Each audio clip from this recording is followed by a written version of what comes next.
The fierce resilience of the Nez Perce once again proved to be their greatest weapon as they swarmed back after Colonel Gibbon's forces, who had once thought victory was within their grasp. In a matter of moments, the soldiers found themselves on the defensive, no longer the aggressors, but a force trapped within their own assault. The well-concealed Nez Perce sharpshooters, their movements camouflaged by the dense wilderness, encircled Gibbon's position, striking with precision from the shadows.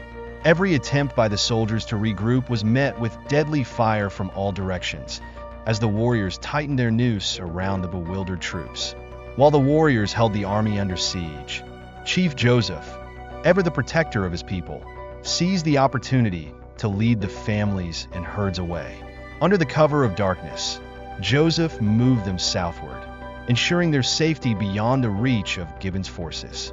His determination to protect the non-combatants, those who could not fight but whose lives were worth more than any battlefield victory, drove him forward.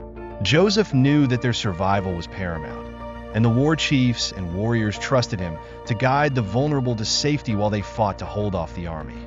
As the night crept on, the battle raged on the outskirts of the Nez Perce camp, the sounds of gunfire and battle cries echoing through the valley. But by 11 that night, with Joseph and the family safely out of harm's way, the warriors decided it was time to disengage. They had fought hard and successfully delayed the soldiers, but now their mission was complete. Slowly, methodically, they began to back away from the battlefield, guarding against any attempts at pursuit. Every step was calculated, every movement deliberate, as they slipped back into the wilderness, following the trail after Joseph. They moved like ghosts, unseen and unheard, leaving behind a battlefield littered with bodies and broken spirits. In the aftermath of the battle, Chief Joseph took stock of the devastating toll on his people. By his estimation, 80 Nez Perce had been killed, and of those, 50 were women and children. The loss was staggering, a deep wound that cut through the heart of the tribe. These were not just warriors who had fallen, but the innocent, those who had no place on the battlefield but had been caught in the cruel crossfire of a war they never asked for. This battle, more than any that had come before, marked a grim turning point for Chief Joseph and his tribe. No longer could they hold on to the hope that peace could ever be an option. The promises of the past had been shattered, leaving behind only the cold reality of survival. Their journey south was no longer a quest for peace, but a desperate flight for life itself. The battlefield that Gibbon had hoped would signal his victory had instead become a symbol of his defeat. His men, dazed and exhausted, were in no condition to pursue the Nez Perce further. The relentless pressure of the native sharpshooters had drained them of their fighting spirit, and with 33 soldiers dead and another 38 wounded, their ranks had been severely diminished. The taste of victory had turned bitter in Gibbon's mouth, as the consequences of his surprise attack left his forces shattered. The soldiers, battered and broken, had no choice but to retreat, nursing their wounds and mourning their fallen comrades. For the Nez Perce, this battle would be remembered not only for the bloodshed, but for the lesson it imparted. Peace was a distant dream, one that seemed to slip further away with every battle they fought. The brutal reality of their situation had become all too clear. They were a people on the run, hunted, their lives hanging by a thread. But in their hearts, there still flickered a stubborn hope, a hope not for peace, but for survival. Chief Joseph, though weary from the weight of leadership and loss, knew that his people could not stop, not now. The trail ahead was uncertain, but they would continue to walk it, step by painful step, carrying with them the memories of those they had lost and the indomitable spirit that had kept them alive thus far. As dawn broke over the blood-soaked valley, the Nez Perce were already miles away, their footprints disappearing into the wilderness. The soldiers, too weak to follow, were left to contemplate the fierce resistance of their opponents. The battle had been won, but at a cost so high that it barely resembled victory.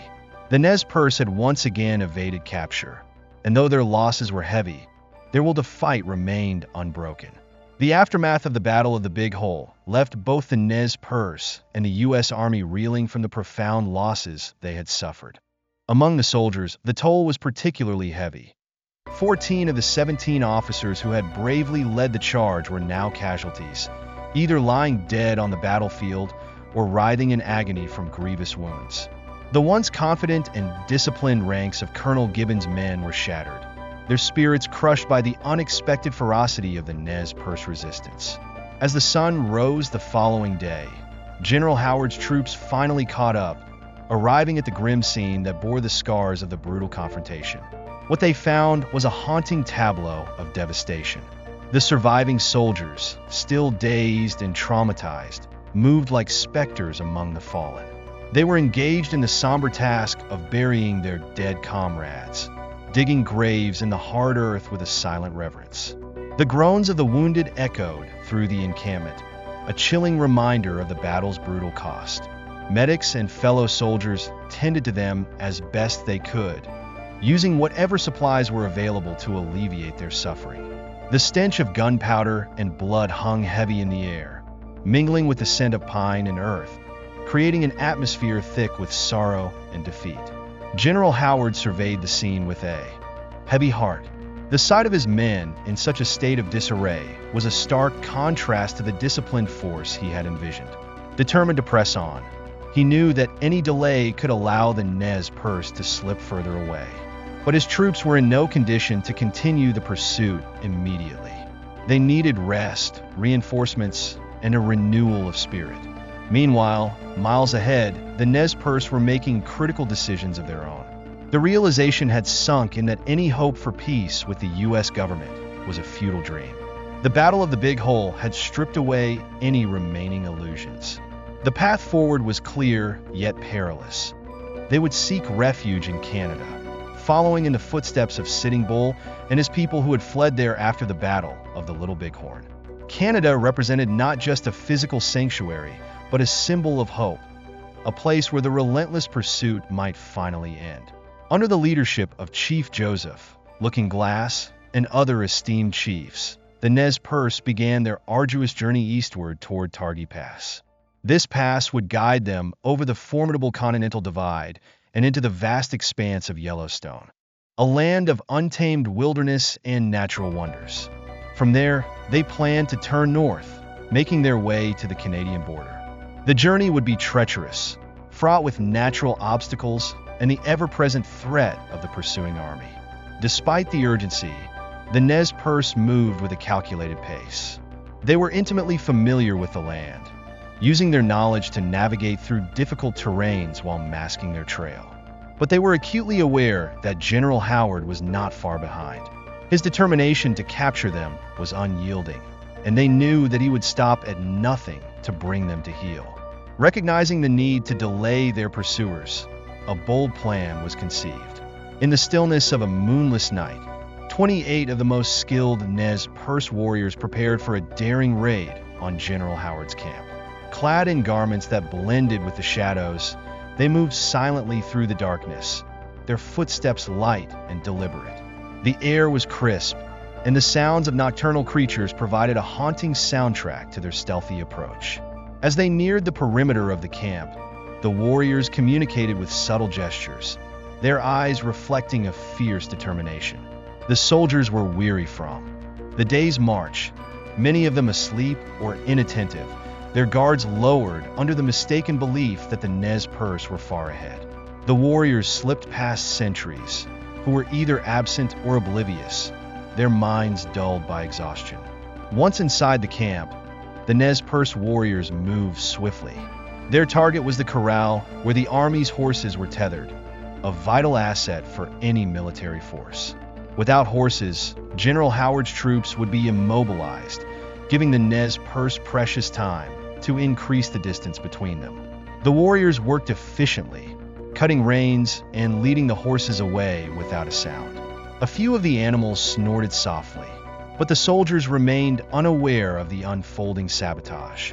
As the first light of dawn began to creep over the horizon, the Nez Perce warriors vanished into the wilderness with the herd of horses. It wasn't until the camp began to stir that the soldiers realized the extent of the sabotage. Panic and confusion erupted as they discovered their horses were gone, the implications sinking in rapidly. Without mounts, their ability to continue the pursuit was severely compromised. General Howard was furious, but also impressed by the audacity of the Nez Perce. He ordered immediate action, but there was little that could be done. The army was at a standstill, forced to scour the nearby settlements for new horses. This search would take time that the Nez Perce used to their full advantage. Meanwhile, the Nez Perce pressed onward, their spirits lifted by the success of the raid. They entered the vast and enigmatic landscape of Yellowstone National Park, a place of steaming geysers, bubbling mud pots, and towering waterfalls. The park was a maze of natural wonders and potential hazards, but it also provided ample opportunities to evade detection. The geothermal features created steam and mist that could obscure movement, and the dense forest offered cover from prying eyes. As they traversed this otherworldly terrain, the Nez Perce encountered several groups of tourists who had ventured into the park to witness its marvels. These tourists were a mix of adventurers, scientists, and families, all drawn by the allure of the untamed wilderness. The sudden appearance of the Nez Perce startled them. They had not expected to encounter a band of natives in the midst of their travels. The interactions between the Nez Perce and the tourists were tense, but largely nonviolent. Chief Joseph and the other leaders were cautious, aware that any conflict could draw unwanted attention. In some instances, they exchanged words, explaining that they meant no harm and were simply passing through. The tourists, though wary, were often more curious than afraid, fascinated by the sight of the Nez Perce in their traditional attire, moving with purpose through the wild landscape.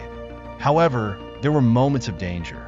Some tourists, panicked by the sudden encounters, might have reached for weapons or attempted to flee, creating the potential for misunderstanding and violence.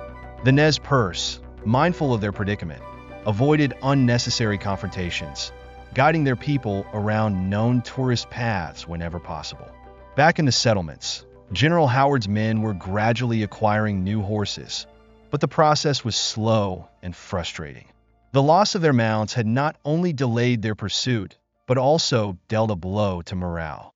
The soldiers were weary, and the prospect of chasing the elusive Nez Perce through the unfamiliar terrain of Yellowstone was daunting. Nevertheless, General Howard was resolute. He would not allow this setback to deter him from his mission. As the Nez Perce continued their journey northward, the landscape began to change. The rolling hills and geothermal features of Yellowstone gave way to the open plains leading toward the Canadian border. The hope of reaching safety spurred them on, but the journey was taking its toll. Supplies were dwindling, and the constant movement left little time for rest. Word of the Nez Perce's presence in Yellowstone began to spread. Reports from the tourists reached authorities, adding pressure to the already tense situation. The U.S. Army intensified its efforts, coordinating with other military units to cut off possible escape routes. The net was tightening, and the Nez Perce could feel it. As they approached the final leg of their journey, the weight of their losses pressed heavily upon them. Families had been torn apart, loved ones lost to the relentless pursuit. Yet, amid the sorrow, there was a flicker of hope. Canada was within reach, a land where they believed they could finally find peace. The story of the Nez Perce's incredible journey is one of courage, resilience, and the unbreakable spirit of a people fighting for their very existence. Their strategic brilliance, exemplified by the daring raid on General Howard's camp, showcased their ability to adapt and survive against overwhelming odds. The encounters in Yellowstone added a unique chapter to their saga, highlighting the complexities of a world where ancient cultures and modern societies were colliding.